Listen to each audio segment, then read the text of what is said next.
Well, my name is Olivia, and I'm an addict, if any of you didn't know that.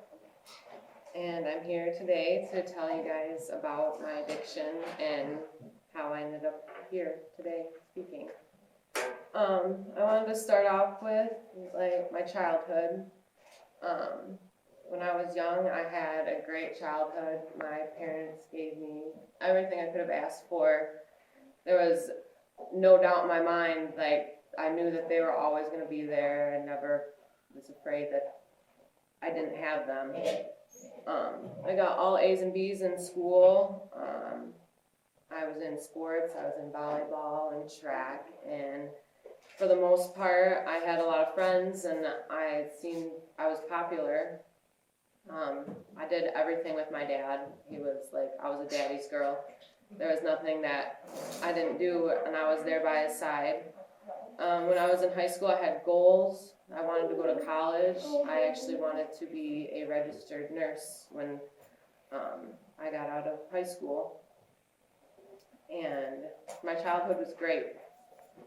And then when I was 14 years old, I started smoking pot. That was the first time that I ever tried it. And it wasn't my favorite, but I did it here and there. When I was 17, I tried Percocet for the first time, and I really liked that. That was I don't know what it was about it, but there was something about that I liked, and that should have been a sign right there that I should have never touched it again and just walked away. But that was my senior year of high school, and I started partying a lot. I was drinking, and I thought that's what you did when you were a senior, is you go out and you party and you have fun with your friends. And I was also doing, while I was partying, was doing Vicodin and cocaine. And it all seemed fun to me, but had I known the road that it was taking me down, I would have, like I said, I would have stopped then. But I didn't know. I thought it was fun at the time, but really it wasn't fun at all.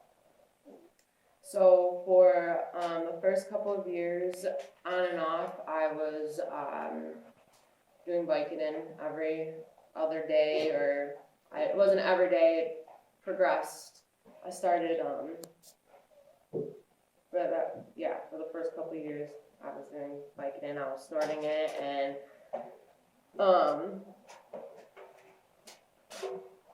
it started getting worse. If I didn't have it every day, it was a bad day for anybody around me, for myself. I needed it, and I couldn't go longer than a day without it. After a few years, so I would have been about 19 then, I was about 20. I went through a traumatic experience that was traumatic for me. I had went through a breakup, and that was because of the drugs. There was no other question in my mind that it was all because of the drugs. And at that point in time, my only coping skill was to do more drugs, so I didn't feel anything, so I didn't have to feel anything. And that led to me using more, so I would feel less. And in turn, that just made my body want more drugs. I started using Vicodin and Xanax every day, and it got really bad that I was numb. There was nobody, I wasn't there. I was there physically, but mentally there was nobody there. I could look my dad straight in the face as he's crying because of the things that I was doing and the way I was living, and not care about anything he was saying. Just, are you going to give me more money? And that was all I cared about at that point in time. I have a quote that really pertained to that part of my life, and it says, "Broken, hopeless, headed nowhere, only motivation from what the dealer's supplying. That rush, that drug, that dope, those pills, that crumb, that roach, thinking I would never do that, not that drug, and growing up, nobody ever does. Until you're stuck looking in the mirror like, I can't believe what I've become. Swore I was going to be someone. Swore I was going to be someone. And growing up, everyone always does. We saw our dreams and our potential to escape through that buzz. And that was me. Like, I was going places and I was going to do things with my life. And now I am, but it's sad because, like, that was me. I was looking at myself in the mirror, like, what have I done with my life? What am I doing? And I couldn't stop. There was nobody that would stop me from getting high, because I couldn't. In my addiction, I had sold everything that I had worked for, manipulated my parents for money any way I could. I would lie to them. I would tell them that I needed gas in my car, or I needed food, or anything just to get money. And if I didn't get money, I just was rude to them, and they don't deserve that. I've borrowed anywhere from $15,000 to $20,000 from people. I could have bought a house, a car, paid my own way through college, with all the money I've spent on drugs. I was very selfish. I could look anybody in their face, doesn't matter if it was my mom, my dad, my closest friends, family, anybody, and lie to them. I could see pain in my dad in his eyes every time that I seen him, and it didn't matter to me. And he is one of the people that has supported me the most through my recovery, and it still hurts me to this day knowing what I've done to him, like, and how I've hurt him. I was staying anywhere that I could stay when I had a perfectly good home, and my dad was just wanted me to come home. I had everything that I needed there, but I chose to live out of my car. I had my whole closet in my vehicle, everything, and why wouldn't I go home and stay at a nice house? Is a good question, but I didn't want to.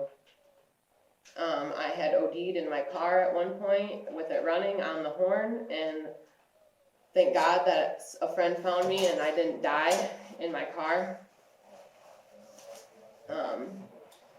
Those are just some of the bad things that have happened to me.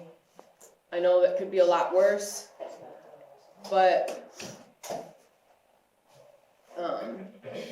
some of the things I don't even remember what's happened to me because of how messed up I always was. I had a routine. I went and got my drugs, and I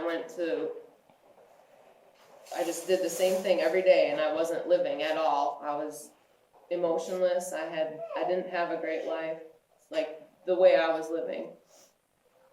And that had all led me to shooting up morphine for the first time. At that point in time, I didn't care. I had given up hope on everything and anything. I just didn't care about my life anymore. And that led to my arrest in Glenn's parking lot. I was knotted out in my dad's brand new vehicle that he let me borrow because he had trusted me to take care of it. And that was probably the best thing in my life that's ever happened to me, is getting arrested. And it sounds like, who wants to get arrested? But if that hadn't have happened to me, I would probably be still skating by and getting high right now. And I chose to do the drug court program while I sat in jail. I thought about it, and not that I wanted to do it at that time, because even after being clean I was in there 41 days, even after being clean, I didn't want to do it, but I knew that it was the best thing for me. But that was how much that my brain was messed with from the 4 years of using, that I just, even after being clean for so long, that's all I thought about still, was getting high, even after being sober. But I think that it's funny how things work out and how God works, because I never thought that on this day last year that I would be standing here giving a speech about having 9 months of recovery, and when it would be on this day last year would be the first time that I had ever tried shooting up, and I just never thought that I would be sober standing here today. But with that,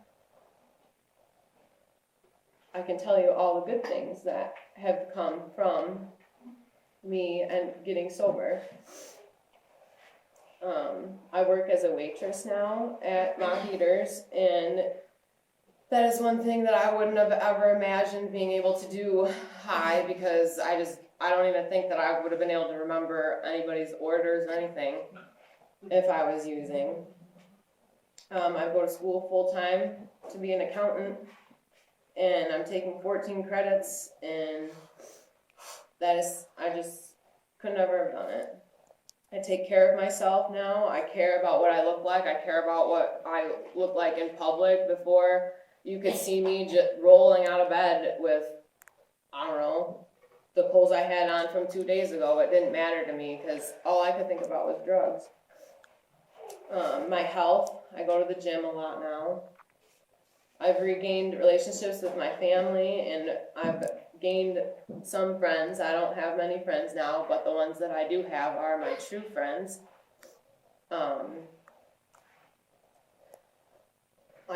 I know that no matter what, now I can accomplish anything that I put my mind to. There's nothing in this world that will stop me from getting and doing what I want, because I know that all the bad things that I've put myself through and went through, that of how strong I am now for having to deal with my addiction face to face. I can say that I'm not proud of what I've done in my past, but I don't regret any of it, because it has made me who I am today. And I've learned things that if I would have never been a drug addict, then I would have lived. I've learned things that I would have lived my whole life never knowing about myself. And at age 22, I can stand here and say that I'm happy with the person that I am. And I feel that there's nothing that I cannot do.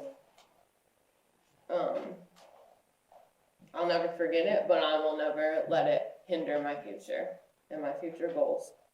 It gives me the drive and the ambition to keep going and to keep fighting for what I want every day of my life. And with that, that's all I have.